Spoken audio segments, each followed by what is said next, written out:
बहुत सरल है, आपको आसानी से बता सकते हैं। जितने भी खर्चे होते हैं, अब जितने लोग यहाँ हैं एक एक करके एक एक अपना अपना खर्चा बताइए, अपने दुकान में बैठे हैं। अदिति से तुमसे शुरू करेंगे। तुम्हारा किस चीज़ का दुकान है? सोच लो एक दुकान, कोई भी चीज़ का एक खर्चा बताइए आपके दुकान का जो आप करती हैं। हैं? कह रही है ऑफिस का रेंट, तो रेंट एक खर्चा हो गया। तू बता रहे पगली है? पानी का बिल या बिजली का बिल? तुम बताओ। वाईफाई का बिल, इलेक्ट्रिसिटी का बिल, वाईफाई का बिल। तुम बताओ एक खर्चा। खाने पीने का, ऑफिस में खाएगा पिएगा। और तुम अपने बिजनेस का खर्चा बताओ। उसमें भी तो किताब का बिल लगता है। हाँ, स्टेशनरी, चलो स्टेशनरी हो गया। तू बता, तू तो माल खरीदा है, परचेज, परचेज को हमने अलग रखा है, रेदर देन परचेज बताओ। परचेज को छोड़ के कोई एक खर्चा बताइए। हैं? तो वाईफाई, टेलीफोन, उसी को बदलते रहो फिर। और चलो टेलीफोन चार्जेस हो गया। तुम बोलो एक और चीज़ बताओ। भाड़ा नहीं दिखता है, कैरेज। माल खरीदते हो, कैरेज भाड़ा नहीं दिखता। तुम बोलो भाई। मेंटेनेंस का खर्चा। तुम बताओ। लॉयर का फीस, ऑडिट का फीस, चार्टर्ड अकाउंटेंट का फीस, इंटरेस्ट, सब कुछ होता है खर्चे। तो एनी एक्सपेंसेस कोई भी हैं, और हम क्या पढ़ के रखे? एनी एक्सपेंसेस वो क्या होते हैं? Debit. Any expenses paid in cash. क्या लिखा हेडिंग? एनी एक्सपेंसेस, कोई भी खर्चा।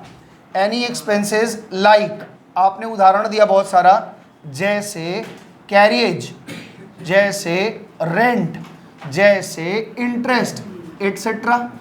पेड इन कैश, इसको हम नगद पे कर रहे हैं, पेड इन कैश, ठीक है ना। एनी एक्सपेंसेस लाइक कैरेज, भाड़ा। अमन नहीं समझ में आता तो पूछ लिया करो ना क्या लिखे हैं। नहीं, तुमसे नहीं बोल रहे, तुम अमन एक ही नहीं है, दूसरे अमन से बोल रहे हैं। हम चेहरा देख के समझ जाते हैं, उसको समझ नहीं आ रहा है, चश्मा लगा के भी नहीं समझ में आया तो पूछेगा ना। टीचर के साथ ऐसे जुड़ जाओ जैसे दो शरीर एक आत्मा है, तब जाके तुम कुछ सीख पाएगा। वहाँ शर्माएगा, हाँ, और पत्नी खोजने लगेगा कि भाई कोई मिले जो कैसे इनसे प्यार हो सकता है। तो टीचर के साथ जब तक जुड़ोगे नहीं तब तक वो बात बनेगा नहीं। हमसे भी प्रेम करो और इनसे भी प्रेम करो। बाहर निकल के भले बेकार आदमी है ऐसा बोल देना, लेकिन हम तो ये बताते हैं कि भाई हमसे अगर पढ़ेगा तो 2 साल में तो फैन हो जाएगा कि हाँ भाई ये आदमी ठीक है, हंसाया भी, पढ़ाया भी, सिखाया भी। हाँ, ये वाला फैन ऐसी काम नहीं कर रहा आज। चले, तो क्या लिखा? एनी एक्सपेंसेस लाइक, लाइक का मतलब जैसे। हाँ, पहन के टोपी नाइक की, झड़ी लगा दो लाइक की, ठीक है। कैरेज एक भाड़ा बताया, रेंट बताया, एटसेट्रा। इंटरेस्ट, कोई भी इंटरेस्ट है, और एटसेट्रा, ऐसे बहुत सारे चीज होते हैं। Paid in cash. रणवीर तुम बताओ जर्नल एंट्री क्या बनेगी? मान लो हम कैरेज पे कर रहे हैं, जर्नल एंट्री क्या बनेगी बच्चा? Carriage account debit, carriage account debit to cash. बात समझ में आई मेरी? ठीक है आदिल? तो इस तरह के कोई भी खर्चे होंगे आप पे कर सकते हैं। कोई भी खर्चा रहे, किसी भी तरह का खर्चा रहे, पता चल गया ये खर्चा है तो बिना सोचे क्या करना है? डेबिट। क्योंकि हम पढ़ के आए, ये नेचर है इनकी, है ना। आगे 10वां नंबर बात, एनी इनकम, कोई भी इनकम, ठीक है। लाइक कोई भी एक इनकम बता दीजिए, जैसे interest received, commission received, commission, और कोई चीज, बोनस हमारे लिए खर्चा होता है, जनरली हम देते हैं, ले भी तो सकते हैं, ये भी बात है। बोनस हम तब तक स्टाफ हो जाएंगे। बोनस किसको मिलता है? स्टाफ लोगों को मिलता है, हम तो धंधा करते हैं। डिविडेंड, ये सब बताए हैं, ठीक है ना। डिविडेंड वगैरह क्या होता है? तो रिसीव्ड इन कैश, क्या बोल रहे हैं? Received in cash. ये सब चीजें हमको मिली हैं, जैसे मान लो डिविडेंड मिला है, रेंट मिला है, इंटरेस्ट मिला है, रेंट रिसीव्ड, ये सब चीज हम पा रहे हैं। तो ये जो चीजें हम, बात नहीं, गप नहीं, इधर ध्यान दो। जो चीजें हम पा रहे हैं वो हमारे लिए क्या है नीतीश? क्या होगा नीतीश? जो चीजें हम पाते हैं हमारे लिए क्या है? वो इनकम है। और इनकम को हमें बढ़ाना है या घटाना है? बढ़ाना है, तो क्रेडिट होगा। जब हम इनकम कर रहे हैं तो हमारा इनकम बढ़ रहा है और कैश भी बढ़ रहा है, तो कैश क्या होगा? डेबिट। और इनकम बढ़ रहा है तो यहाँ एंट्री बता दीजिए क्या होगा? तू बता रहे राजकुमार? देखो यहाँ हम कैश पा रहे हैं तो कैश अकाउंट को हमने डेबिट किया है, और इंटरेस्ट मान लो इनकम का नाम लिख देते हैं, इनकम नेम लिख लो, जो भी इनकम रहेगा उसका नाम लिख लेना, इनकम नेम अकाउंट। यहाँ एक्सपेंसेस नेम लिख लो।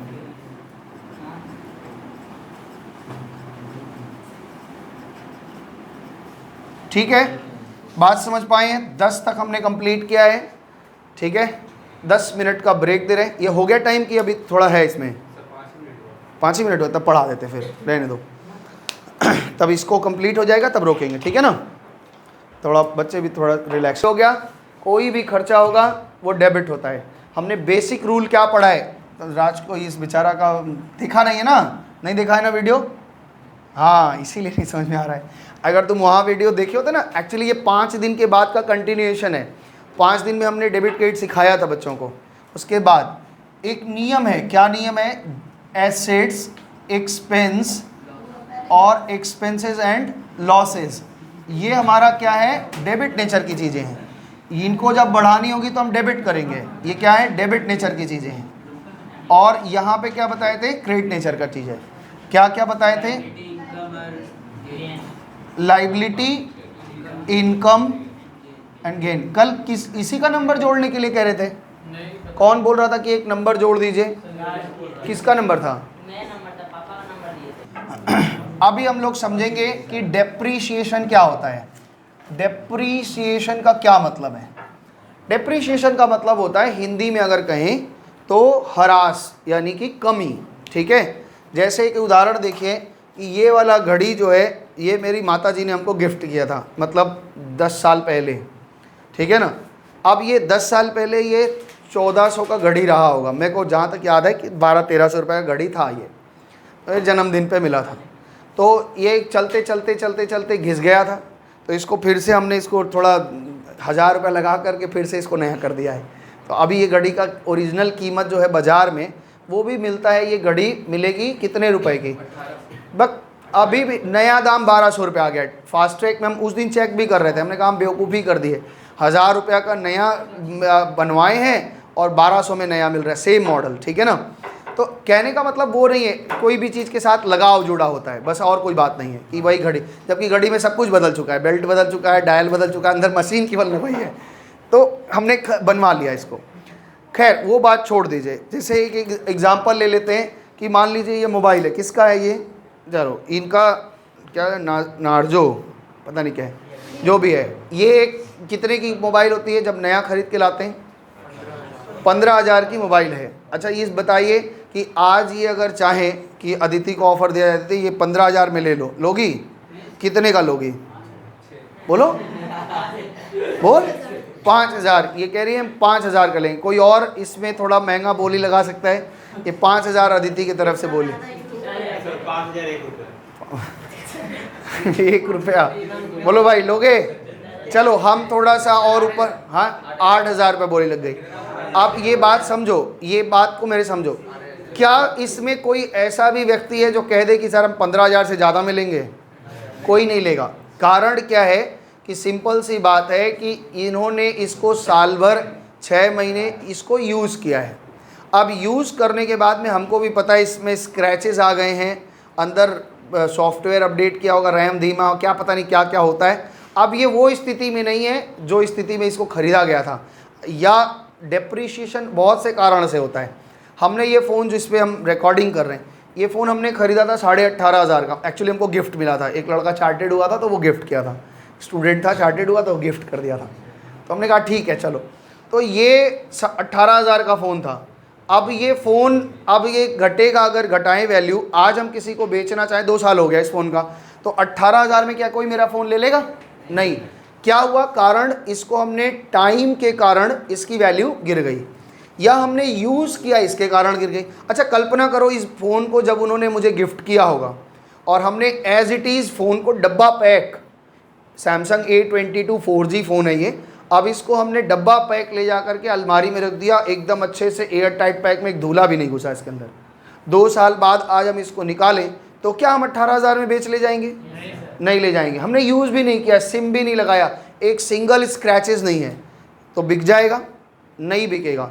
तो कभी कभी यूज़ के कारण वैल्यू गिर जाती है, कभी कभी टाइम उसका वैल्यू खा जाता है।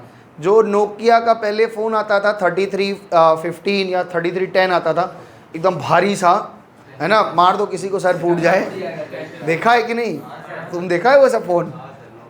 तो हम लोग पहला फ़ोन वही यूज़ किए थे 5110, वो इतना भारी एंटीना वाला 5110। तो वो फ़ोन भले ही आज के डेट में अगर रखा होता कोई नया का नया, तो भी वो आज के डेट में 400-500 रुपये की वैल्यू मिलता, जबकि उसकी उस टाइम में कीमत 5,000 रुपये थी। 5,500 में वो फ़ोन चलता था, पीली लाइट, केला पत्ता टाइप का लाइट जलता था, मिलता था, है ना, ठीक है। तो ये चीज़ देखो, एक टाइम के वजह से उसकी वैल्यू गिर जाती है। तो ऐसे ही हमारे यहाँ पे इसका एक हम पूरा चैप्टर पढ़ेंगे डेप्रीशिएशन, और ये डेप्रीशिएशन बहुत इंपॉर्टेंट चीज़ है। आपको यहाँ भी मिलेगा, सीए में भी, फाइनल तक जहाँ भी जाएंगे वहाँ डेप्रीशिएशन का यूज़ आपको मिलेगा, इसके ध्यान से समझना। तो डेप्रीशिएशन के लिए एक अकाउंटिंग स्टैंडर्ड बनाया गया था, AS6। कौन सा अकाउंटिंग स्टैंडर्ड? AS6। AS क्या होता है आपको पता है? AS6 में इसके बारे में बहुत सारी बातें थी। जब हम डेप्रीशिएशन चैप्टर में जाएंगे तब हम आपको बताएंगे कि AS6 कैसे क्या हुआ, सब कुछ बताएंगे। अभी यहाँ पे खाली समझना है कि डेप्रीशिएशन क्या होता है। तो जब हम किसी एसेट्स को खरीदते हैं, ठीक है, एक साल बाद अपनी बुक्स ऑफ जब हम अपना बुक्स ऑफ अकाउंट बनाएंगे तो उसमें हर चीज़ की करेक्ट वैल्यू लिखेंगे। अगर हमने इस मोबाइल को 15,000 का ख़रीदा है और साल के बाद दूसरे साल भी 15,000 दिखाएंगे, तो क्या मेरा बुक्स ऑफ अकाउंट मेरे मोबाइल के बारे में ठीक सूचना दे रहा है कि गलत बात बता रहा है?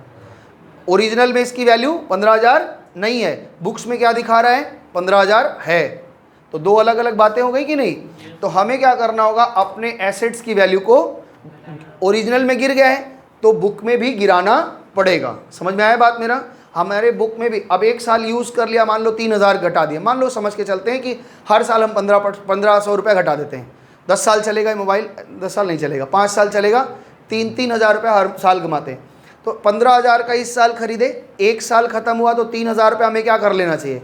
कम करना चाहिए। इसको ऐसे समझिए, यहाँ पे ऐसे समझिए, यहाँ पे हमने कितने का ख़रीदा? 15,000। एक साल कंप्लीट हुआ तो आज इस एक साल में हम 3,000 रुपये यूज़ कर लिए। अगर हम ये 3,000 रुपये नहीं घटाएंगे तो मेरे बुक्स ऑफ अकाउंट में आज भी ये 15,000 का दिखेगा। तो ये इन्फॉर्मेशन गलत हो जाएगा कि नहीं? तो हमने क्या करना होगा, इस 3,000 को घटा के कितना रखना होगा? 12,000। तो इसको कहते हैं बुक वैल्यू। क्या बोलते हैं? Book value. बुक वैल्यू का मतलब होता है आज कितनी वैल्यू है, और दिस इज कॉस्ट, इतने में तो हमने खरीदा था। और ये किसके ऊपर डेप्रीशिएशन लगता है? हमेशा एसेट्स के ऊपर में। फिर एक साल यूज़ कर लिया तो क्या हो गया? फिर एक साल यूज़ कर लिया, ऐसे 3-3 हज़ार कम करके चले जाएंगे। तो ये डेप्रीशिएशन का मतलब होता है decrease in value of asset. हमने कितना रुपया मेरे वैल्यू घट गया, तो इसका डेप्रीशिएशन का एंट्री क्या होगा पहले समझिए। सबसे पहले बताइए, जब हम एक फर्नीचर खरीदे या एक मशीन खरीदे, जन एंट्री क्या बनेगी? मोहित बताओ।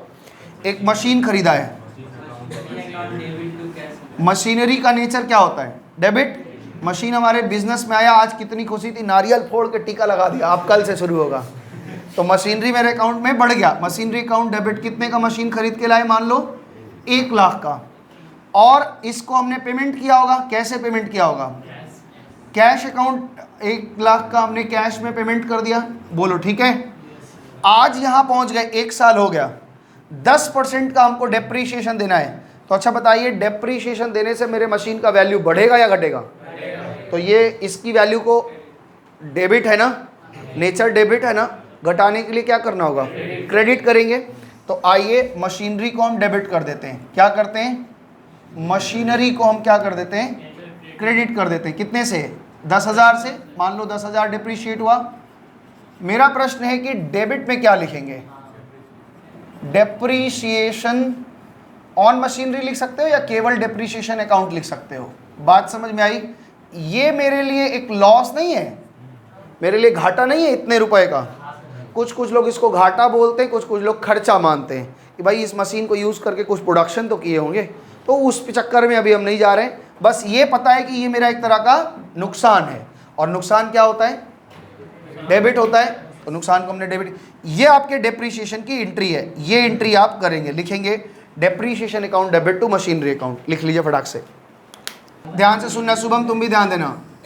हमने एक एसेट यहाँ पे 1 लाख रुपए का खरीदा है, ठीक है, और 1 साल डेप्रीशिएशन अभी दे के आए हैं, 10,000 दिया तो यहाँ कितना हो गया, और 1 साल डेप्रीशिएशन दे दिया तो 80,000, और 1 साल डेप्रीशिएशन दे दिया तो 70,000, ठीक है ना।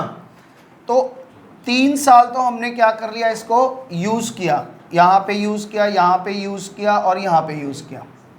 ये 10% यहाँ यूज़, और नहीं 10% नहीं बोलता, हाँ 10% ओरिजिनल कॉस्ट का 10%, ठीक है। तो हम आज मेरे जो मशीन की कीमत है वो कितनी है, this is called book value. क्या बोलते हैं, आज मेरे मशीन की कीमत मेरे बुक्स ऑफ अकाउंट में जो है उसको कहते हैं बुक वैल्यू। मेरी बात को सुनिएगा, अभी हम जो कह रहे हैं पहले सेल करवा देते हैं, फिर परचेज भी सिखा देते हैं। टॉपिक का नाम लिख देना सेल ऑफ एसेट। क्या लिखोगे, सेल ऑफ एसेट्स। किसी अभी इसके बाद परचेज लिखेंगे, ठीक है ना। पहले सेल ऑफ एसेट समझते हैं, मेरी बात को समझने की कोशिश करिए।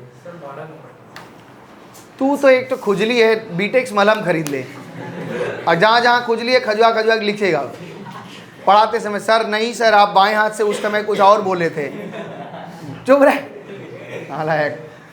तो यही सब ऐसे ही बच्चे हैं कि वो लोग सुबह सुबह क्या बोले, छोड़ो। तो आज मेरे मशीन की कीमत क्या है, बुक वैल्यू। मेरे पास बुक वैल्यू आज मेरे मशीन की कीमत कितनी है, 70,000 रुपये है। बात समझिएगा मेरे, ये बात किसको पता है, जिसने बुक्स ऑफ अकाउंट बनाया है। क्या पब्लिक को पता है ये बात? अगर हम आज इस बात को इस चीज़ को हम बेचना चाहते हैं तो क्या हम इस 70,000 से ज़्यादा में बेच सकते हैं? 70,000 में भी बेच सकते हैं। तो बिल मांग लेना, बिल तो हम 1 लाख का दिखा देंगे। तो फिर टाइम भी दिखा रहेगा ना। अरे भाई एक चीज़ समझो, अब इनका बात समझो, थोड़ा मजाक होगा समझना। अगर हमने मोहित ने एक कार खरीदा, और जिस तरह से मोहित साफ सुथरा रहता है कि दिन में 4 बार नहाता है, ठीक है, ये अपने गाड़ी को बहुत साफ रखता है। तो 1 लाख का गाड़ी खरीदा या 10 लाख की इन्होंने गाड़ी खरीदी और 2 साल तक उसको गाड़ी की तरह इज्जत से यूज़ किया। तो उसको साफ़ सुथरा रखता है, पॉलिश वॉलिश कराता है, कहीं डेंट नहीं लगा, अच्छे से रखा है, ढक वक के रखता है। आज वो बेचने जाएगा, लुक वाइज भी अच्छा है, और वो कहेगा भाई 10 लाख की गाड़ी है। अब डेप्रीशिएशन तो चला ही गया, उसके बुक में दिखा रहा है कि वो 7 लाख की गाड़ी है। लेकिन वो अगर किसी पब्लिक को दिखाए और क्रिश को दिखाए कि देखो हम यूज़ बहुत कम किए हैं और अच्छे से आदमी इंसान की तरह यूज़ किए हैं, तुम अगर इसको लेना चाहो तो हम इसको 8 लाख में बेचना चाहते हैं, 9 लाख में बेचना चाहते हैं, ले सकता है, कोई दिक्कत नहीं। 8 लाख में नहीं ले सकता। बुक्स ऑफ अकाउंट में डेप्रीशिएशन की अलग तरीके से चल रही है, वो तो हम जान रहे हैं कि कितने का वैल्यू है। हम 1 लाख से नीचे तो बेच ही सकते हैं उसको, कितना भी दाम में बेच लें। अगर कोई बेवकूफ़ टाइप का मिल गया, मान लो सुमन टाइप की, तो हम क्या करेंगे? नहीं, ये भी बात है। 1 लाख के ऊपर बेचेंगे वो अलग बात, कहानी आ जाएगी। 1 लाख के ऊपर खरीद लेगी, नहीं खरीदेगी। बोले कि 10 लाख अगर मान लो कार की बात कर रहे हैं तो 10 लाख से ऊपर तो कोई भी नहीं खरीदेगा। फिर भी अगर कभी बिकता है तो उसका भी एंट्री होगा। अब समझिए, तो इन्होंने बात किया सुमन से, सुमन खरीदोगी? तो कह रही हाँ सर, हम 9 लाख में, 8 लाख में, जो भी दाम में। तो मेरे पास 3 ऑप्शन बन सकता है। हमारी जितनी बुक वैल्यू है हम उतना में ही बेचें, और उससे कम में भी बेचें, उससे ज़्यादा भी बेच सकते हैं। अब मान लो तुम एक कार खरीदे, उसको टेम्पो की तरह, टोटो की तरह यूज़ किया है, मार यहाँ से वहाँ, वहाँ से वहाँ, दिन भर रगड़ दिया, बोला वो बहुत पैसा है हमारे पास, एक गाड़ी ख़राब हो रहा है, कोई दिक्कत नहीं है। गाड़ी को जहाँ तहाँ से कोई भी डेंट लगा दिया, अमन मांग के लिए वो भी ठोक दिया, तो उसको अब वो भले ही अब उसकी कीमत तुम बुक में दिखा रहे हो 70 लाख या 7 लाख, जो भी कीमत दिखा, जिससे अप्रोच करोगे भाई खरीदा, वो कहेगा हम कबाड़ में खरीदेंगे इसको, इसमें तो बड़ा खर्चा है, इसका इंजन तुम इसको टेम्पो की तरह यूज़ किया, दिन भर दक्षिणेश्वर जाके चला के यही किया है, थोड़े ना हम खरीदेंगे। तो ये बात होती है कि हम कितने में उसको किस तरह से यूज़ किए हैं, ठीक है ना। तो यहाँ बुक वैल्यू आज 70,000 के, मेरे पास 3 केस बन सकता है। एक केस ये बना है कि सेल वैल्यू, पूरा लिख दे रहे हैं, एसवी नहीं लिखे, नहीं तो समझ नहीं पाओगे। सेल्स वैल्यू, आज हम इसको बेचने में कामयाब हो गए हैं एग्जैक्ट 70,000 में। हम बात किए, किसी से बोल रहा नहीं, हम बोले हम बुक्स ऑफ अकाउंट दिखा दे रहे हैं, भाई देख इतने ही डेट को खरीदें, इतना हम यूज़ किए, 70,000 से नीचे नहीं दे पाएंगे। जिद कर लिए, 70,000 में बेच ले गए। हम भी दिमाग में थे कि हम नुकसान नहीं करेंगे, 70,000 ऑलरेडी हम 30,000 रुपया गंवा चुके हैं, तो अब 70,000 में। दूसरा केस क्या बन सकता है शुभम भाई कि हम मोर देन सेल वैल्यू उससे ज़्यादा में बेच लें, सेल्स वैल्यू हम कितने में बेच लें भाई 80,000 में बेच देते हैं, एक एग्जांपल लिया हमने। और एक तीसरा केस क्या हो सकता है आदिल, इससे ज़्यादा में बेच दिया हमने 70 से 80 में, कम में भी बेच सकते हैं, सेल्स वैल्यू हमारे कितनी हो जाएगी बात समझ गए हैं। अब क्या बोलो तो सर अपने पे डिपेंड करता है ना सर कि क्या ज़्यादा दाम पे बेच सकता है या कम दाम पे बेच सकता है। ये तो आप में और जो अपने पे, क्या हम चाहेंगे हम 1 करोड़ का बेचना चाहते हैं, ऐसे थोड़ी ना होगा, लेने वाला भी तो होगा। कोई आदमी आके कहोगे कि भाई हम 1 करोड़ बेचना चाहते हैं, वो कहेगा देखो नशा ठीक है, नशे में रहना ठीक बात है, लेकिन इतना भी नशा नहीं करना चाहिए, ठीक है ना। अब नहीं होगा ना, ये तो बेचने और खरीदने वाले के बीच हम बेच सकते हैं। 70 का चीज़ 70 में बेच सकते हैं, अगर 70 में ही बिका तो क्या एंट्री होगी, 80 में बिका तो क्या एंट्री होगी, 60 में बिका तो क्या एंट्री। मेरा उद्देश्य ये है हम जितना में चाहें उतना हम बेच देंगे, तब तो फिर हम 70-80 में क्यों बेचेंगे, हम सीधा सीधा बोलेंगे 1 लाख का 1 लाख में बेचेंगे, कोई नहीं खरीदेगा, कटहल जैसा सड़ जाएगा वो, है ना। आगे चले, यहाँ पे देखिए 70 का चीज़ है और 70,000 मेरे बुक्स ऑफ अकाउंट में मशीन कितना दिख रहा है आज, ध्यान से जोड़ने की कोशिश करना, मशीन अकाउंट डेबिट होगा 70 से, क्योंकि ये एक असेट्स है। ध्यान से सुनो, मशीनरी अकाउंट का वैल्यू 70 दिख रहा है, मतलब मेरे बुक्स में मशीन 70,000 रुपये अभी डेबिट है। आज ये मशीन जा रहा है, आज इसको हम विदा कर रहे हैं कि जाओ तुम चले जाओ, हाँ जाने वालों जरा मुड़ के देखो मुझे। अब विदा करो, तुम्हारा ग्राहक आ गया है, इनको भेजना चाहते हैं, क्या करेंगे, एक तरफ तो हम गाना गाएं, ओ बल्ले बल्ले अब पैसा मिलेगा, अब तुम जाओ, तो ये जाएंगे तो ये क्रेडिट होगा कि नहीं होगा। मशीन आज मेरे पास से कितनी वैल्यू की जाएगी, 70,000 की, और बदले में खूब गिनेंगे थूक लगा के, ठीक है। आइए गिन देते हैं। तो मान लीजिए आप हमको पैसा मिला, बैंक अकाउंट डेबिट कितना मिला, और मशीन मेरे यहाँ से विदा हो गई, तो मशीनरी को हमने क्या कर दिया, मशीनरी अकाउंट को 70,000 से क्या कर दिया, क्रेडिट। देखो मशीन जो था मेरे पास जिंदा, वो मर गया, चला गया। बोलिए बात समझ में आई है हाँ जी, बात समझ में आया है, हो गया, समझ में आया। दूसरा कंडीशन में आइए, हमने 70,000 की मशीन को 80,000 में बेच दिया, अब तो और बल्ले करेंगे, हाथ खड़े करके नाचेंगे कि भाई अब तो 10,000 ज़्यादा हुआ है, आज तो पूरा पार्टी होगी, है ना, होगा कि नहीं होगा। तो आज लेकिन मशीन तो मेरे पास 70,000 की है, हम मशीनरी अकाउंट को 70,000 से ज़्यादा क्रेडिट कर ही नहीं सकते किसी हाल में, क्योंकि जो चीज़ मेरे पास 70,000 की है हम उससे ज़्यादा उसको कैसे घटा पाएंगे। तो मेरे पास मशीन कितने की है, 70,000 की, तो मैक्सिमम अगर मेरा मशीन अकाउंट क्रेडिट होगा तो कितने का होगा, उससे ज़्यादा क्रेडिट हो ही नहीं सकता। लेकिन पैसा तो हम 80 पाए हैं, 10,000 और कहाँ डालेंगे। आइए एंट्री करते हैं। तो पहली एंट्री इसमें बनेगी बैंक अकाउंट डेबिट। ध्यान से समझना जो बात समझाना चाह रहे हैं। बैंक अकाउंट डेबिट कितना पाए हम लोग, 80,000, और मशीनरी को कितना घटाना है हमें, मशीनरी अकाउंट को हम लिखेंगे 80,000। अब तुम्हारे मन में प्रश्न आएगा कि सर हमारे पास मशीन की वैल्यू ही 70, आप 80 कैसे घटा रहे हैं। 10,000 क्या करेंगे, अब हमने गलती कर दी ना, 10,000 रुपया, गलती नहीं है, ये लिखने का तरीका है, तुम लोग को भी समझाते हैं। मशीन 10,000 से और डेबिट कर दो, ठीक हो जाएगा। बात समझ में आया। तो हम क्या लिखेंगे, ध्यान से समझना मेरी बात, मशीनरी अकाउंट को हमने ज़्यादा कितना घटाया है, 10,000, तो 10,000 से डेबिट किया, और ये कहाँ प्रॉफिट आ गया ना मेरे लिए, तो ये कौन से अकाउंट में ट्रांसफ़र होगा, प्रॉफिट एंड लॉस अकाउंट में 10,000 ट्रांसफ़र होगा। बात समझ में आई है। इस बात को और डिटेल में समझना है तो ये धीरे धीरे बात समझ में आएगी, 11-12 तक जाएंगे। जो लोग 12 में अभी गए हैं उनका चुरकी खड़ा हो गया है कि 11 में हम लोग इतना सस्ता चीज़ पढ़ के हैं, 12 में आके आप एकदम धड़ाधड़ बहुत टफ की तरफ ले जा रहे हैं। ध्यान से सुनो, अब तुम्हारे दिमाग में इस दोनों एंट्री को अगर हम कंपाउंड कर दें, क्यों हम अलग करके किए हैं, और अगर हम जोड़ करके कर दें तो क्या दिक्कत हो जाएगी। देखो ध्यान से, अगर हम दोनों एंट्री को, इस एंट्री को यहाँ देखिए कि अगर हम थोड़ा सा इस तरफ दिखाना भाई, मेरे पास में बैंक में कितना आया, बैंक अकाउंट डेबिट, ठीक है, कितना आया, और हमने क्या कहा था, मशीन मेरा 70 से नीचे जाएगा नहीं, मशीनरी क्या हो जाएगी, मेरे पास 70 से नीचे तो घटा नहीं सकते, 10,000 रुपये हमें और क्रेडिट करना है कुछ, अगर हम यहाँ पे ये प्रॉफिट का चीज़ है, अगर हम ये प्रॉफिट लॉस ऐसे लिखते तो तुम्हारे दिमाग में आता सर ये भी तो ठीक ही एंट्री है, 80,000 आप पाए हैं, 70,000 का मशीन गया, 10,000 रुपया प्रॉफिट है। लेकिन इस तरफ थोड़ा सा और खोल देते हैं हम। अगर हम पीएल अकाउंट जब बनाएंगे, पीएल अकाउंट, तो 10,000 रुपया क्रेडिट तो करेंगे। रीज़न क्या लेंगे? बैंक। अब ये बता सकते हैं कि ये कहाँ किस बात का प्रॉफिट है? बता ही नहीं पाएंगे कि 10,000 प्रॉफिट किस बात का आया है, क्योंकि हम जब लेजर बनाएंगे, अभी नेक्स्ट चैप्टर हमारा लेजर ही है। डेबिट का बैंक अकाउंट में जनरली हम क्या लिखते हैं, ऐसे समझो, थोड़ा सा समझने की कोशिश करो, इसको हम थोड़ा डिटेल में ले जाते हैं, समझो। जब हम लेजर लिखते हैं, जैसे मान लो हमने एक माल खरीदा, तुम्हारी जनरल एंट्री क्या बनती है?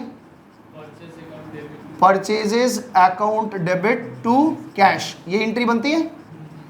मान लो 50,000 का हमने माल खरीदा। बात को समझने की कोशिश करना, हम ये एंट्री क्यों मार रहे हैं, हम ये एंट्री क्यों नहीं मारते, हम ये एंट्री क्यों मार रहे हैं, ध्यान को समझने की कोशिश करना। अब इसका जब मान लो हम परचेज का लेजर खोलेंगे, परचेज का लेजर खोलते हैं तो परचेज अकाउंट डेबिट होगा, कितने से? 50,000 से। कारण कौन होगा? कैश। क्या कारण हुआ? कैश अकाउंट खोलते हैं तो कैश अकाउंट क्रेडिट होगा। कारण क्या होगा? जब हम परचेज का लेजर बनाएंगे उसका कारण कहाँ से लेते हैं? क्रेडिट से। जब हम कैश का अकाउंट बनाते हैं उसका कारण कहाँ से लेते हैं? अब कोई मेरे कैश अकाउंट को देखेगा तो आराम से बोल सकता है कि सर आपका 50,000 गया, आपने माल खरीदा है। और कोई परचेज अकाउंट देखेगा तो कहेगा आप 50,000 का माल खरीदें, कैश में पेमेंट किए, है ना। तो लेजर में क्या दिखता है? कारण दिखता है। अब इसका अगर लेजर पोस्टिंग करेंगे तो बैंक में क्या जाएगा? मशीन में 7,000 रुपये, 70,000 आया, और नहीं सॉरी, बैंक मेरा 70,000 से डेबिट हुआ। कारण कौन है? मशीन। 10,000 रुपया मेरा प्रॉफिट का है। कारण कौन है? पीएल। अब पीएल में जब बनाएंगे तो यहाँ समझ ही नहीं आएगा कि कहाँ से ये पैसा आया है। प्रॉफिट दिख तो रहा है लेकिन उसका कारण क्या दिखेगा? बैंक। क्या हम समझ ही नहीं पाएंगे बैंक कौन सा प्रॉफिट दे रहा है।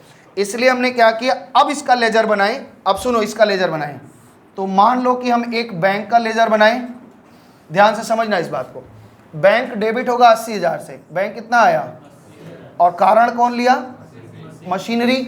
मशीनरी अकाउंट बनाएंगे, मशीनरी अकाउंट कितने से क्रेडिट हुआ? 80,000 से। कारण बैंक। मशीनरी फिर डेबिट हुआ 10,000 से। कारण क्या होगा?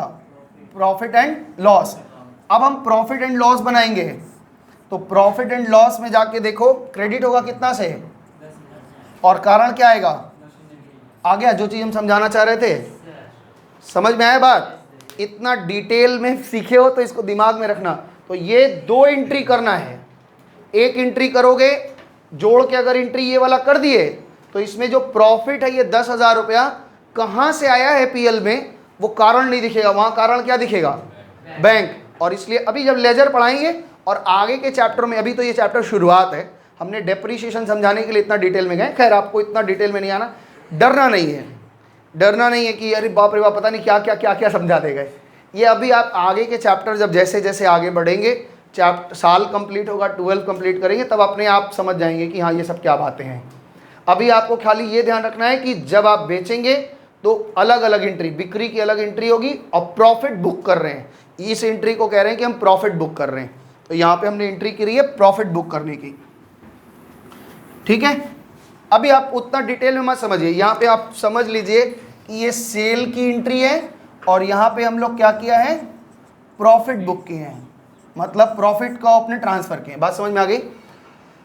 तीसरी बात चलें, 70,000 की मशीन है और यहाँ पे सेल कितने का हुआ है? सेल कितने का हुआ है? मशीन कितने की गई है? मशीन अकाउंट कितने से क्रेडिट होना चाहिए? 70 से। पैसा कितना पा रहे हैं? चलिए 60,000 का पहले एंट्री कर लेते हैं। तो cash account debit, cash account debit कितने से, और मशीन कितने का गया है? यहाँ पे आप मशीनरी अकाउंट घटाएंगे कितने से? मशीनरी अकाउंट घटाएंगे 60,000 का। ओरिजिनली आपका मशीन कितना गया है? 70 का। घटा भी कितना? यानी अगर हम इतना पे छोड़ दें तो 10,000 मेरे मशीन में वैल्यू दिखता रहेगा कि नहीं? हमको 10,000 और घटाना है। वो क्या हो गया? प्रॉफिट एंड लॉस हो रहा है, यानी profit and loss account debit to machinery. कितने का मशीन बचा हुआ था? 10,000। 10,000 का मशीन गया तो कुछ आया नहीं, यानी ये लॉस है मेरा। समझ में आया? अब इस चीज़ को थोड़ा सा समझो, शुभम इस तरफ दिखाओगे जरा, अच्छा इधर ही दिखाओ, थोड़ा सा इस तरफ घुमाना। मशीनरी अकाउंट अगर हम बनाएं, मशीनरी अकाउंट क्रेडिट कितना से हुआ? 60,000 से। कारण कौन है? कैश। मशीनरी अकाउंट कितने से गया? 10,000 से। कारण कौन है? PL, profit and loss account. कारण कौन है? Profit and loss account. और ओपनिंग में हमारे पास 70,000 का मशीन था कि नहीं? खत्म हो गया कि नहीं मशीन अकाउंट? बात समझ में आया? अभी जब हम लेजर जोड़ेंगे ना इसके बाद वाला चैप्टर, तब आपको ये पूरी बात समझ में आएगी। तो यहाँ पे क्या हो रहा? मशीन में हमारे पास 70,000 पहले से था, हमने उसको बुक वैल्यू पे बेचा, हमने उसको ज़्यादा वैल्यू पे बेचा और उनने उसको कम वैल्यू पे बेचा। तो यहाँ पे ये आपकी सेल की एंट्री है और ये लॉस बुक किया हमने। लॉस बुक किया मतलब लॉस दिखाया है, ठीक है। यहाँ प्रॉफिट बुक किया है। तो प्रॉफिट वाले केस में मशीनरी अकाउंट ज़्यादा क्रेडिट हो गया था तो हमने रिवर्स मार दिया 10,000 का, बराबर हो गया। और यहाँ पे कम हुआ था तो हमने 10,000 का और बुक कर दिया लॉस, ठीक है। एक चीज़ यहाँ पे समझने वाली बात है, नया अकाउंट आपके लिए आया है प्रॉफिट एंड लॉस। आपका बिजनेस में कोई भी प्रॉफिट या कोई भी लॉस होता है तो कौन से अकाउंट में जाता है? प्रॉफिट एंड लॉस में। और प्रॉफिट एंड लॉस ये हमेशा याद रखिएगा, प्रॉफिट एंड लॉस में क्रेडिट साइड आपका प्रॉफिट है, डेबिट साइड आपका सारा लॉस ट्रांसफर होगा। ये कौन सा अकाउंट है? पीएल अकाउंट, ठीक है। इतनी बात समझ में आई है? समय आपका हो गया है 12 बजने में 10 मिनट बाकी है, तो यहाँ पे रोक दीजिए इसको।